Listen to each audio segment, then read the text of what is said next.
in my entire like 10 plus years of being in the music industry, I've never relied on anyone else to do anything for me. My career is going to go to shit if I don't get these things done.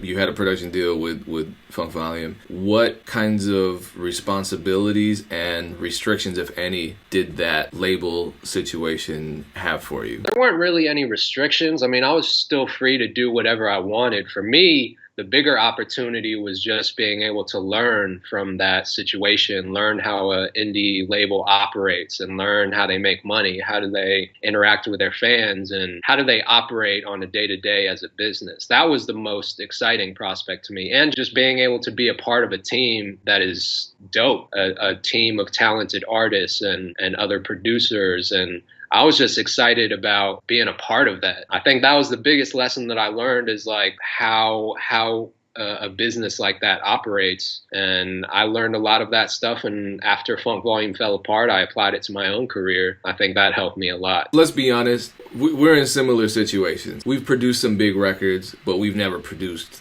a hit record. Yeah. You know what I mean? We've never gotten the big publishing deal, but we're still here. And I know you interviewed me last year for Beat Club, and we spoke about branding. We spoke about sustaining ourselves, you know, in the music business without being Metro Boomin or Timbaland. Yeah. And we're both making a living off of our respective brands. But a lot of producers would be discouraged by not getting those big hits. You know, they're not focused on sustainability because, you know, what we see are the Metro Boomers. We don't see the Katos. We don't necessarily see the DJ Payne ones being showcased as much. In your experience with Funk Volume, what was one thing that you took away from that situation and really ran with as far as building your own brand that helped you survive for this long and sustain yourself just off of music? Good question.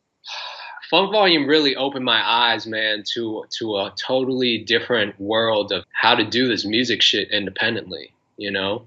Before that point, I don't think I really knew or even understood how a record label even worked on an indie label or a major label. I'll never forget that first night, you know, after Jarren signed and they were trying to arrange like a live stream with all the Funk Volume fans for Jarren to introduce himself and kind of talk to the fans. And I remember we were sitting there and we had the laptop open and we were in the live stream, and the questions from the fans were scrolling so fast that you couldn't even read them. So, you know, that kind of opened my eyes to like, holy shit, like this is actually real. You can do this shit independently and make a great living. I took that same kind of concept, that mentality of being able to really just own your lane, even if you're not on a major, like even if you're not working with these huge major artists, like you can still make a great living and do what you love to do independently. You know, and you don't have to sign to a major. You don't have to sign a major pub deal. Like, you can do it all on your own. What does a typical day in the life of Kato look like, just in terms of grinding and the type of schedule that you impose onto yourself to make sure that you're doing what you got to do to sustain yourself? You know, I wake up usually around like 9 in the morning, take a shower, take a shit, you know, eat breakfast, and then I kind of start cracking away at like the emails and checking my social media, following up with people. And then kind of towards the later day / afternoon, that's when I'll start like working on music and you know, working on records that I have in the pipeline and stuff like that. And I'll, you know, if I need to or if I feel inspired to, I'll start making beats, you know. So I have a couple different like businesses in my wheelhouse that keeps me pretty busy, from Beat Club to my beat store to working on all these different projects with these artists. Any given day, I have a lot of stuff on my plate that I can work on. What keeps you going every single day? Because I mean, it's people think this is not a job just because it's fun and we're making music, and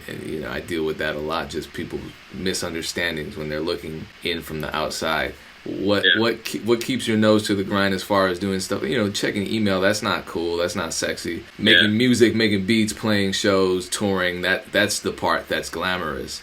So we got to deal with all this other stuff, you know, Facebook ads and SEO and stuff. How do you keep that part exciting, or at least how do you make sure that you get it done every day? I mean, there's definitely unglamorous parts to what we do on a daily basis, but for me, it's just like I continuously set new goals for myself, and there's constantly stuff that I want to work towards to kind of elevate my career, and no one's going to get that job done better than me. I've never relied on anyone in my entire 10 plus years of being in the music industry. I've never relied on anyone else to do anything for me. For me, it's habitual.